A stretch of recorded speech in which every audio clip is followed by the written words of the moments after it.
Welcome to our show, Let's Talk Health. To be more aware of your own health, you can subscribe to Facebook, Twitter or the YouTube channel of Healthwire Media. Today to talk about a very common pulmonary infection or chest infection, which is tuberculosis of the lungs, we have with us Dr. Manoj Goyal. Welcome, Dr. Manoj. Thank you, madam. Dr. Manoj is the Director and Head in the Department of Pulmonary and Critical Care Medicine as well as Sleep Medicine at Fortis Memorial Research Institute, Gurugram. So, Dr. Manoj, tuberculosis is a very common problem and highly rampant in Indian population, and it has also been seen to aggravate so many other illnesses in the body when we develop those. So, how common is tuberculosis in India? It is quite common. It is one of the most common infectious disease, and it affects all spectrum of groups, the children, the ladies, the elderly population.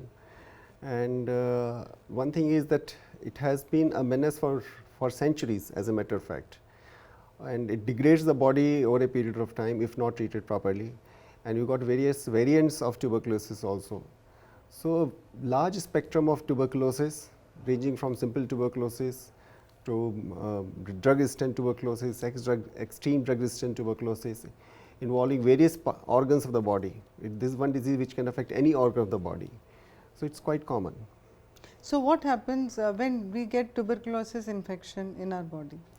See, the commonest site of infection by tuberculosis is the lung.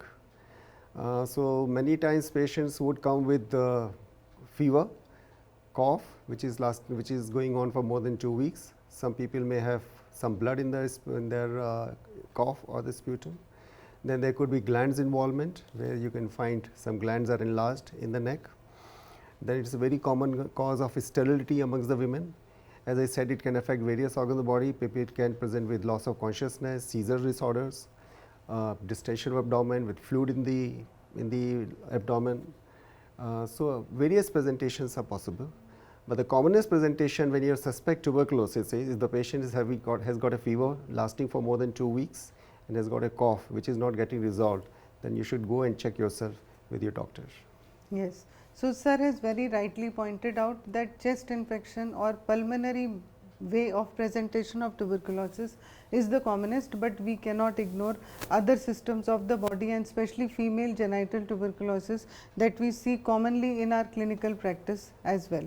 So, tuberculosis affects many organs of the body. So, what is the best way to diagnose tuberculosis? See, best way is that first, if you got these symptoms, then you should reach out to your doctor who will assess you, and he can order you certain tests which may be in the form of some blood, maybe chest X-ray, which is most commonly asked for. And then very simple test, if somebody has got a chest tuberculosis, one can send a sputum examination where the tubercle bacilli can be seen, and now we got rapid diagnostic tests also available, which are called the molecular test, where they can diagnose not only lung tuberculosis but also extra lung tuberculosis, what we call extra pulmonary tuberculosis, where the TB is affecting other organs of the body. Sometimes some invasive procedures may be required, where a biopsy may be taken from the organ where it is affected. So, there are various options depending upon the severity of the disease, involvement of the lung, involvement of the organ. The doctor can advise you the test. So, Dr. Sahab, can tuberculosis be life threatening as well? Yes, tuberculosis could be life threatening. It is one disease, इसीलिए इसको क्षय रोग कहते हैं, जिसमें मैंने बच्चों से बताया था, it degrades the body, eats the body up. So, it could be life threatening. Is one of the commonest infectious disease, which is the most fatal infectious disease in the world. So, it can be life threatening. As I said, it can affect the brain, it can cause severe respiratory, it can destroy the lungs, and patients may have a severe bleeding and just die on the spot. So, it is a dangerous disease, has to be taken very seriously. So, there are some predisposing factors that people are more prone to get tuberculosis. Yes, that's So, that's a very important question. Of course, it can affect anybody, even the healthy people can be affected, but those who are more likely to get affected are those who got a diabetes, any kidney disease or transplant patients, HIV patients, elderly patients, even kids, very young children, where they can have this disease. So, those who are on immunosuppressive therapy because of certain disorders, the cancer patients. So, these are the patients who are more likely to develop tuberculosis, and the presentation could be very different, and the treatment may still be more difficult. So, sir, once the diagnosis of tuberculosis has been made, how effective is the treatment and how much damage do the lungs have when they have chest tuberculosis?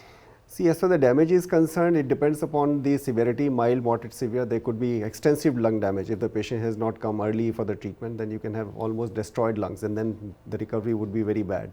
But generally, one thing is very important to understand: TB is a curable disease, it's a treatable disease. So one should start treatment as early as possible. Do not ignore your symptoms. The treatment is very effective. The anti-tubercular drugs, which can be used for a shorter period of time, what we call the short-term chemotherapy, can be given, and one go the TB can be treated and cured. So the treatment is very effective. But if the treatment is not taken properly, or somebody what we call as a drug defaulter, who takes the treatment, then leaves the treatment, takes the treatment, leaves the treatment, who is not regular with the treatment, then becomes a resistant tuberculosis. Now, resistant tuberculosis has a very high mortality of more than 70%, and it's very difficult to treat. And even after complete treatment, patients can have a residual damage in their organs, especially the lungs may become so much damage. They can have persistent symptoms, persistent respiratory disability. For lifelong. So that's why it has to be taken very seriously. One should believe that TB can be treated or cured only in one go. So first it is diagnosed, then you should always be in touch with the doctor, get yourself treated properly, right, and complete the course according to the course of the treatment according to advice of your doctor. So, can lungs completely recover after treatment of tuberculosis? Yes, most of the time if there is an early disease, there is not much of lung involvement earlier on, then the lung recovery is very good, and the people are able to do their work. In fact, the people can go about doing their work when the treatment is going on. It is not that they have to be rested at home and confined to the home boundaries. So you can take your treatment, take your medicine, and be working and active and be productive in your life. So there is a very common terminology of multi-drug resistant tuberculosis. So can you throw some light on that? See, multi-drug resistant tuberculosis is one when the first line drugs become ineffective, and this occurs because of various factors. The most common factor is the drug default, where the patient doesn't take the treatment properly and defaults with the drug treatment. So then the standard first line drugs become ineffective, and when the second or third line drugs are required, then it becomes a very costly treatment. The side effects are very high, and the efficacy of the treatment is also not very good. So that's why one has to be very careful of not allowing the multi-drug resistant tuberculosis to occur. They should treat the tuberculosis in one go as soon as it is diagnosed.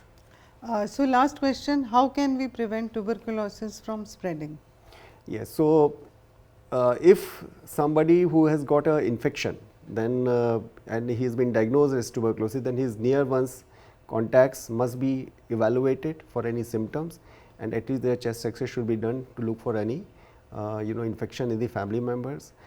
One person who is infected should take his treatment properly, so that he doesn't become a super spreader, keeps infecting the other people. So proper treatment, and during the early phase of the treatment, the patient may have to be isolated for some time till his symptoms subside significantly. So proper treatment, early diagnosis, these are the key for the prevention of a spread of the disease. Thank you, Dr. Manoj, for enlightening us about a very common chest infection which is prevalent in our society from times immemorial, and we are still trying to control this dreadful infection which is tuberculosis. This can be seen in all age groups, starting from children to middle age, even till elderly, and if we are able to diagnose at the right time, we will be able to overcome this very soon.